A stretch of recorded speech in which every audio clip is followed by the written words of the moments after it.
quand on a une bouche large, comme le sac à main de Doxy Yao, on se permet de dire tout et n'importe quoi. D'anciens petits vagabonds d'Abobo se prend pour les fesses du pape. C'est pour ça les yaka qui sont de me suivre, je ne les réponds pas. Parce qu'il y a un jour dans ma vie, Aya Obé m'a fait du bien. Quand personne ne voulait me défendre, elle m'a défendu. Yaka m'a défendu un jour. Je suis reconnaissant. Ils insultent ma soeur. Ils insultent son intimité. Laisse-moi rire. Quand tu dis, ils insultent ma soeur, ils insultent l'intimité de ma soeur. C'est-à-dire que si je comprends bien, toi tu penses dans ta petite tête de misérable, ta calvitie, hein, on dirait fait tout là. Tu as cru que ta soeur était mieux que quelqu'un sur la toile en fait. Ils insultent ma soeur. Ils insultent l'intimité de ma soeur. Comme s'ils t'adressaient à des abonnés absents. C'est-à-dire, comme s'ils t'adressaient à des gens qui n'ont pas vu le commencement des événements. Laisse-moi te rafraîchir la mémoire. Parce qu'apparemment, comme je le disais là, vous les petites personnes de taille là, vous avez beaucoup Alzheimer, puis vous êtes beaucoup amnésiques. Vous oubliez vite les choses. Nous étions en parfaite harmonie avec ta soeur et tout le monde. Nous étions en parfaite harmonie. On était ensemble. Voilà. Quelles que soient les difficultés, quelles que soient les attaques, quel que soit tout, on était ensemble. Tu l'as dit. Aya m'a défendu. Yaka m'a défendu. Voilà. Pourquoi on ne va pas se lever un matin pour trouver ta soeur en train de lancer des pics à Aya? Pour dire oui, moi j'ai mes papiers. Nous on n'est pas bloqué en France. Moi j'ai mes papiers. Nous on a nos papiers. On va à Abidjan quand on veut. Nous, on a nos enfants. Nous, on n'a pas vendre cimetière. Nous, on n'est pas comme ci. Nous, on n'est pas comme ça. Tout le monde a bien vu sur la toile. Les vidéos sont là. Ce sont tels qu'ils ont commencé à envoyer des pics à Aya. Je suis en train de te rafraîchir la mémoire parce que, apparemment, ta petite taille de bout d'homme ne te permet pas de te rappeler de certains faits. Ouais. Tu es amnésique et c'est dommage. Mais c'est quand ça t'arrange ton amnésie. Il y a eu un live de ta soeur qui est sorti là, sous le regard attentif et ricanant de votre mère, que je salue au passage. Sur son lit, chez elle à la maison, elle a fait un live dans lequel elle disait à ses internautes qu'elle s'est donnée, elle s'est permise de venir tester moi ma sexualité dans ma chambre. Et que malheureusement, moi, je suis d'un autre bord parce que je n'ai pas eu d'érection face à ces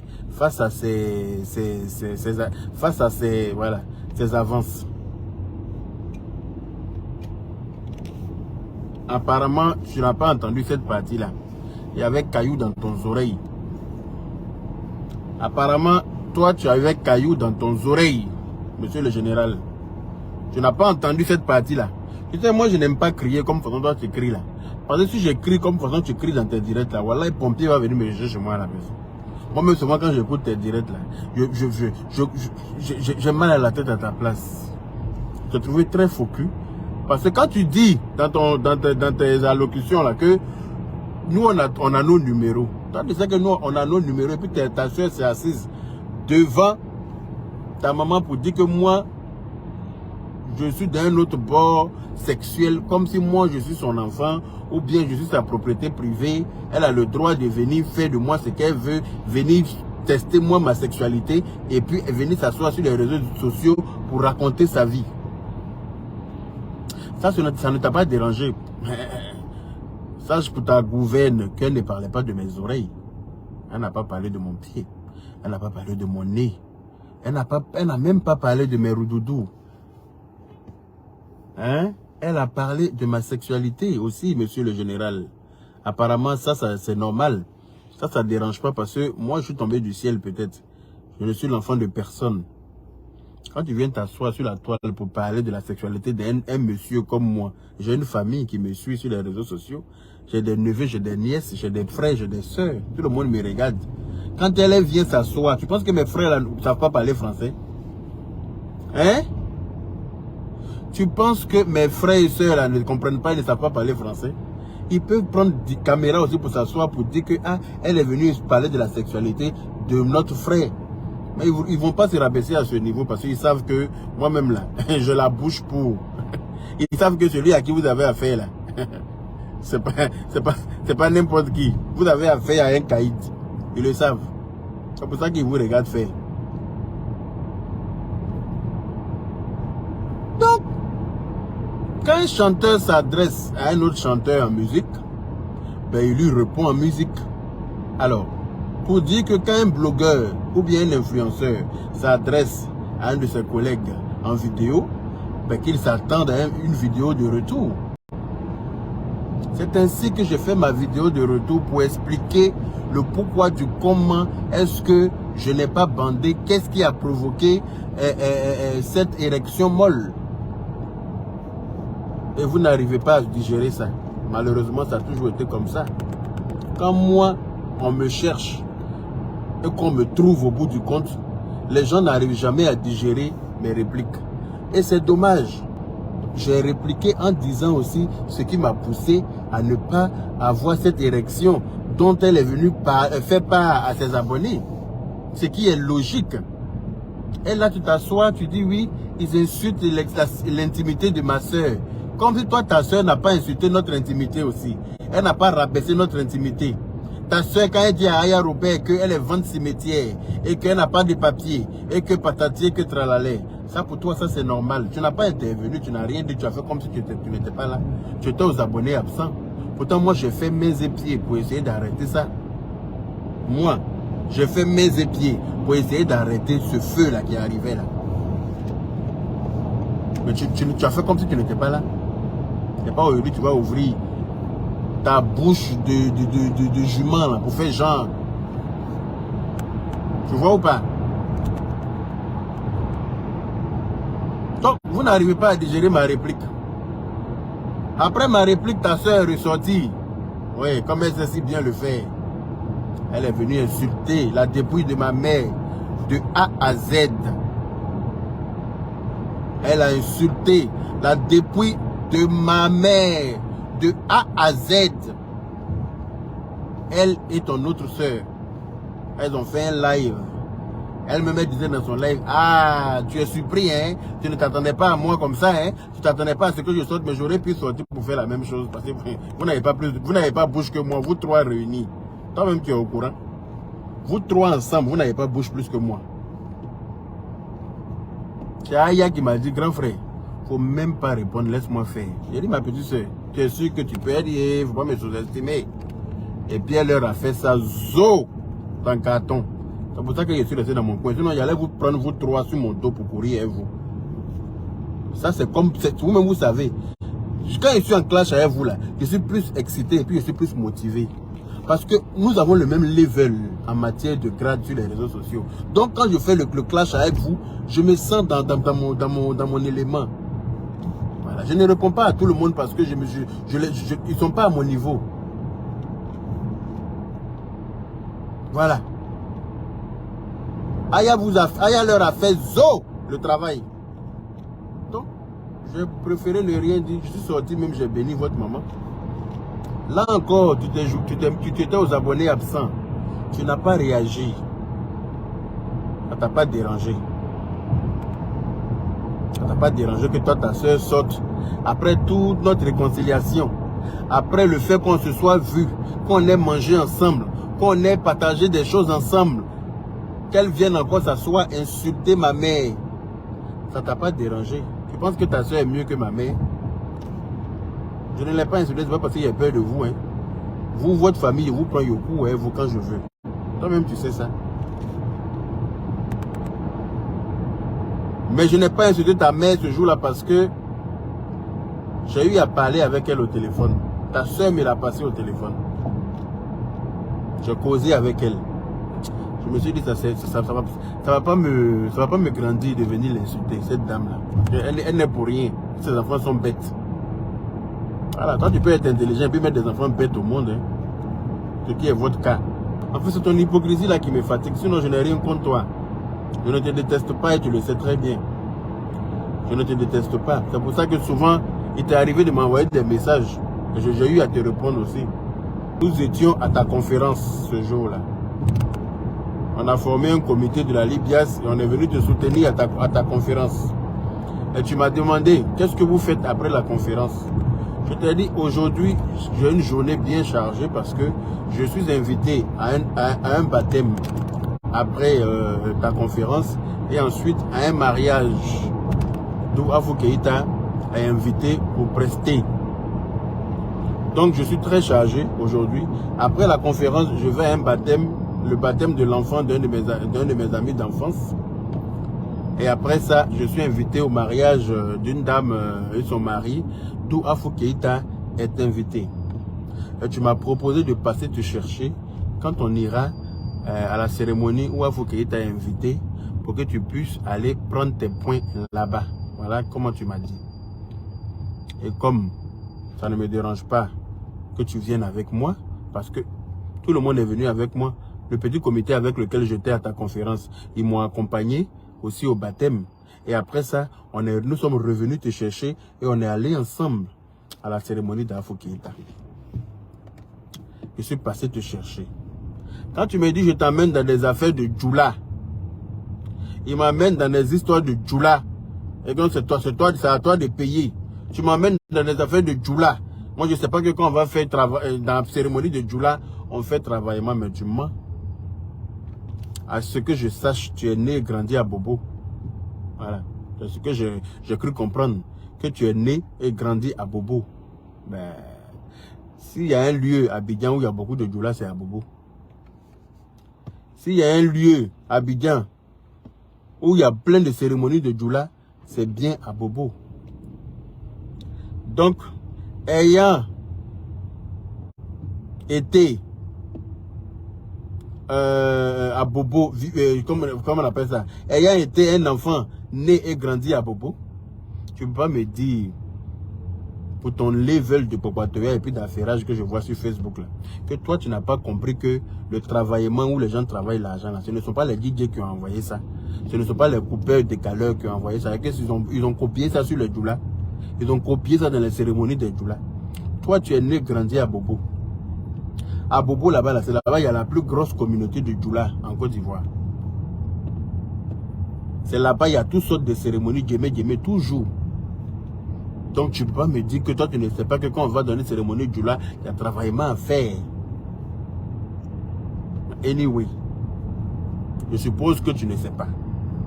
Et que tu m'as dit de passer te chercher. Et que toi, tu as une carte bleue. On a tous des cartes bleues. Hein. Moi, j'en ai même 3. Moi, j'ai 3 cartes bleues. J'ai la Visa Premium, j'ai American Express, et puis j'ai une autre carte, Black Card. J'ai une Black Card. Je peux vous montrer même, mais je ne vais pas comprendre des informations dessus. Voilà. Mais ça ne m'a pas empêché d'avoir de l'espèce sur moi. Parce que j'ai prévu, je me suis dit au cas où on m'appelle, parce que une cérémonie où il y a des griottes, forcément en tant qu'influenceur, en tant que personnage public, tu ne peux pas passer inaperçu. Ils vont t'appeler forcément sur la scène. Donc il faut prévoir. C'est ainsi que j'ai prévu de l'argent pour pouvoir faire mon travaillement. Et effectivement, quand on m'invitera à la barre, bien sûr. Et tout le monde avait prévu de l'argent, sauf toi, comme par hasard. Tout le monde, toute la communauté qui m'avait accompagné ce jour, avait prévu de l'argent parce qu'ils ont tous travaillé à leur tour. Voilà. Chacun a été appelé à la barre. Chacun s'est levé à son tour et a fait son travaillement. Moi, j'étais assis là comme ça. Quand Afou Keïta a commencé à crier, hey, yeah! Yaka de Paris, oh! Yaka de Paris, il est là. Il est grand, il est beau, il sent bon. C'est le président. Hey, yeah! Laissez la route, Yaka arrive. Aïe, sera blanc, Yaka benana. Hey, ya, hey, ou non, hey, oui. Et je me suis levé. Aïe, quand on m'appelle, je réponds. Je me suis levé, je me suis approché comme ça, comme un président. Tel un président, je me dis que j'avais la démarche même d'un président. Je suis arrivé face à elle. Elle était en train de crier mon nom. Et j'ai commencé à travailler sur elle, à outrance. J'ai commencé à faire le travaillement comme il se doit. J'ai commencé à travailler, mais j'ai travaillé. J'ai travaillé comme il se doit. J'ai tellement travaillé que la maman d'Afou Keïta même est venue m'attraper pour dire c'est bon comme ça. Elle m'a attrapé, elle m'a ramené à ma place. La maman d'Afou Keïta même. Sa propre mère qui l'a mise au monde. Elle est venue m'attraper, elle dit non c'est bon mon fils. Tu as trop fait aujourd'hui, tu as trop fait. Je suis allé m'asseoir. Ils ont appelé ma petite soeur Aya Robert. À l'époque qui était ma petite soeur. Mon ex-petite soeur Aya Robert. Elle s'est levée aussi à son tour. Elle n'est pas Djoula. Mais elle sait que quand on va dans la cérémonie de Djoula, là, on prévoit l'argent pour travailler. Elle est venue faire à son tour aussi son travaillement dans la paix du Seigneur. Et puis elle est allée s'asseoir. Ils ont appelé aussi les personnes qui nous accompagnaient ce jour-là. Chacun s'est levé, a travaillé sur la griotte. Et on t'a appelé en dernier. Parce que on croyait que toi tu étais le sommet des sommets, le sommet de l'Himalaya.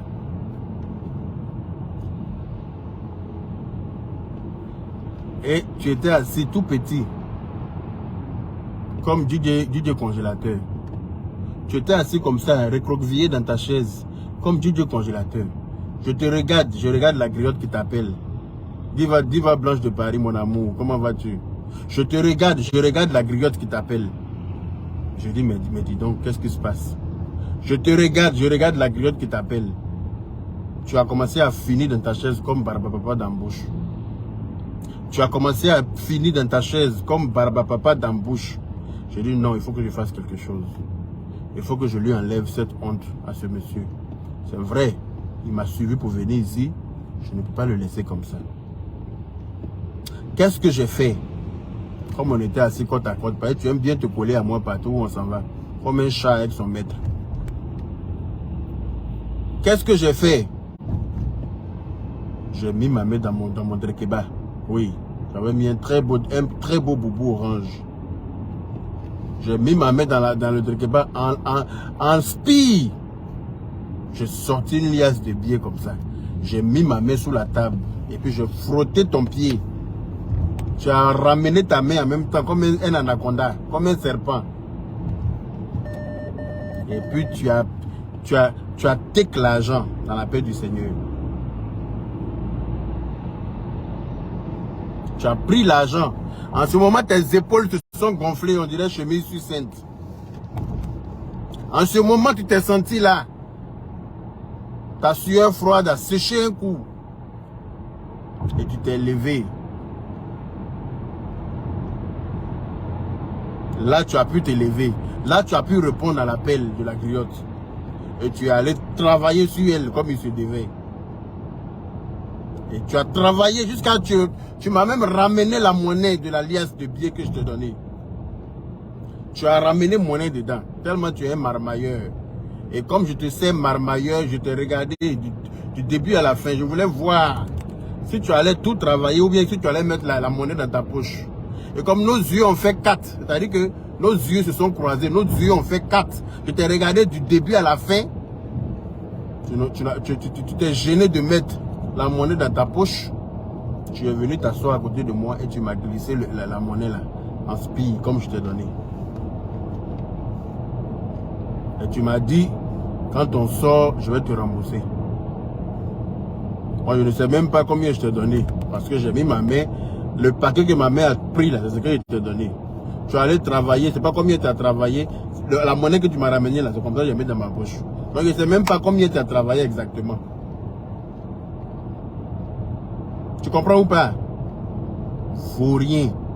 Tu vas donner une cérémonie du là, tu ne prépares pas l'argent, tu me dis moi j'ai 4 bleus. Moi j'avais mes 4 bleus aussi et puis j'avais l'argent là aussi à côté. Tous ceux qui étaient à nous là, tout le monde avait 4 bleus. Et puis ils avaient prévu de l'espèce. Et quand moi je parle un peu seulement, ça devient Djamana. Ça ne va pas devenir Djamana, on va se répondre. C'est pas affaire de Djamana. Tu es un gros poisson des réseaux sociaux. Donc quand tu parles là, il faut t'attendre à ce qu'on te réponde. Moi je ne réponds pas à n'importe qui, je réponds aux gens qui ont mon level, tel que toi. Voilà. Tu n'es pas un petit poisson des réseaux sociaux. Donc si tu parles, il faut t'attendre à des retours, papa. Voilà. Et Tu ne m'as jamais parlé du remboursement. Après, je ne t'ai plus jamais encaissé. Parce que pour moi, voilà, on est ensemble de toute façon. Effectivement, comme tu l'as dit, quand on devait faire les dons, comment on appelle ça, aux immigrés là, à Porte de la Chapelle, tu as proposé de donner 1500 €. On ne t'a pas imposé. C'est toi qui as proposé de donner 1500 €. Voilà, on a décidé de cotiser pour faire plaisir. Moi, je ne sais même plus combien j'ai donné. Je ne sais plus, sincèrement, je n'ai plus. Je ne sais pas si c'est 300 € ou bien 400 € ou bien 200 €, je ne sais plus. Ce qui est sûr, j'ai mis la main à la pâte. Non, non. C'est moi qui suis allé acheter les moutons. Attention. C'est moi qui suis allé acheter les moutons à l'abattoir avec Arobase Touré qui m'a accompagné. Si vous avez bonne mémoire ce jour-là, j'ai ramené la viande de mouton chez Aya Robert. Je suis allé chercher les mahamites, les fétous, tout ce qui avait, tout le nécessaire pour faire la cuisine. C'est moi qui ai acheté les moutons à l'abattoir. Un mouton à 250 €. J'ai acheté 2 gros moutons ce jour-là. Arobase m'a accompagné ce jour. Donc quand tu t'assois pour dire tu as mis combien, on m'a dit toi ta participation, achète le mouton pour qu'on fasse le chep. Donc j'ai payé les moutons. On est d'accord. Et le chep a été fait par Aya Robert. Tu comprends ou pas? Et toi, tu as proposé de donner 1500 € pour acheter les couettes. Tu as proposé de donner 1500 € pour acheter les couettes. Et les couettes ont été achetées. On ne te l'a pas imposé. Et puis, voilà, c'est toi qui as proposé. Voilà. Chacun donnait ce qu'il pouvait. Comme si tu avais proposé de donner 5000 €, on allait accepter. Voilà. À l'époque, tu venais de faire une conférence. On t'avait soutenu pour faire une conférence, donc tu avais maillé un peu les fidèles. Donc tu avais un peu d'argent, donc tu as voulu te donner un genre. Donc on a accepté. C'était aussi en récompense de soutien qu'on t'avait apporté à ta conférence. Faut pas oublier, petit ingrat. Voilà. Parce que quand nous on vient te soutenir à ta conférence et puis les gens viennent là-bas à cause de nous là. Toi tu nous payes pour ça. Regarde moi ce marmailleur là. Quand tu nous harcèles pour venir à ta conférence, parce que tu sais que notre présence va attirer du monde aussi. Oui, oui, parce que nous sommes des influenceurs que beaucoup de personnes aiment. Donc à cause de nous, les gens viennent. Est-ce que toi tu nous payes pour ça? Donc quand tu as encaissé beaucoup d'argent, c'est normal que tu dépenses dans notre affaire de choses. Qu'est-ce que tu n'as pas compris? Ancien vagabond. En plus, tu oses dire que toi et moi, le jour qu'on se rencontre, c'est un coup de poing et moi je dors. En tout cas, il faut préparer le somnifère qu'il y a dans ton coup de poing là, parce que je vais le prendre. Oui, que ce soit à Paris ou à Abidjan, je prendrai ce somnifère dans la paix du Seigneur. Et je vais le prendre en live. C'est-à-dire, nous allons être en direct. Et puis tu vas me prescrire ton somnifère. Et je vais le prendre devant tous les internautes. On verra si ça me fait dormir ou pas. Tu es un petit plaisantin. Tu racontes ta vie quand tu as un peu de monde en live. Tu es bien bavardé. Je t'apprécie bien, tu le sais. Je t'aime bien. Je n'ai rien contre toi. J'ai du mal à te détester. Mais tu es hypocrite. Et ça, il faut que je te le dise. Tu n'es pas vrai. Tu ne dis pas la vérité. Il faut dire la vérité. C'est pas parce que ce sont tes sœurs que tu vas croire qu'elles sont mieux que nous sur les réseaux sociaux, que même quand elles font des bêtises, elles n'ont pas le droit d'être réprimandées. Voilà. Ce sont tes sœurs, c'est vrai. Mais nous aussi, nous sommes les frères et sœurs de certaines personnes. Voilà. Ta sœur est toujours la première à sortir pour placer sa caméra pour réprimander les autres. Quand elle estime que on s'est mal comporté, y compris toi-même. Donc pourquoi elle, on ne la réprimande pas? Et que quand on la réprimande, toi, ça te vexe, ça te choque, tu ne comprends pas, tu es peiné. Elle n'est pas mieux que quelqu'un. On est tous pareils. Mathieu! Mathieu! Ah! Mathieu! Je vais faire comme ça le petit là. Je vais le botter. Hein? Un coup de poing, tu dors. Ton petit vagabondage que tu as fait à Bobo là, tu te fais croire que tu es un zigéi quoi. Quand je vais t'attraper là. Tu as vu comment on prend chat par son cou là? Tu vois quand on veut soulever chat là, on prend avec la peau de son cou comme ça, de sa nuque à son cou là, on le prend et ça. C'est comme ça qu'il va te soulever. Il va attraper la chair, le reste de chair de ta tête là, avec ton cou. Pour bien, ça va bien tirer ta calvitie là. Quand tes yeux vont être bien bridés pour te donner. Comme ça, ta bouche va mieux s'écarter pour te donner. Tu vas ressembler à Baba Samba. Comme ça, tu vas comprendre que toi et moi, on n'a pas la même force physique. C'est pour ça, je comprends mieux maintenant pourquoi la première fois qu'on s'est vu, tu as commencé à me palper. Tu as commencé à toucher mes muscles. Tu as commencé à toucher mes bras pour voir si j'avais assez de muscles. C'est-à-dire que tu as commencé à me palper. Tu vois, on se voit, on se dit bonjour et puis le mec il commence à me palper. Il commence à toucher mes muscles pour voir si, dans sa tête il dit, est-ce que lui-là il peut le botter même? Est-ce que lui-là même, attends, il a checké. Est-ce que lui-là, je peux le botter même? C'est ce que tu te disais dans ta tête. Mais Allah ya Bima, frapper va te dégoûter.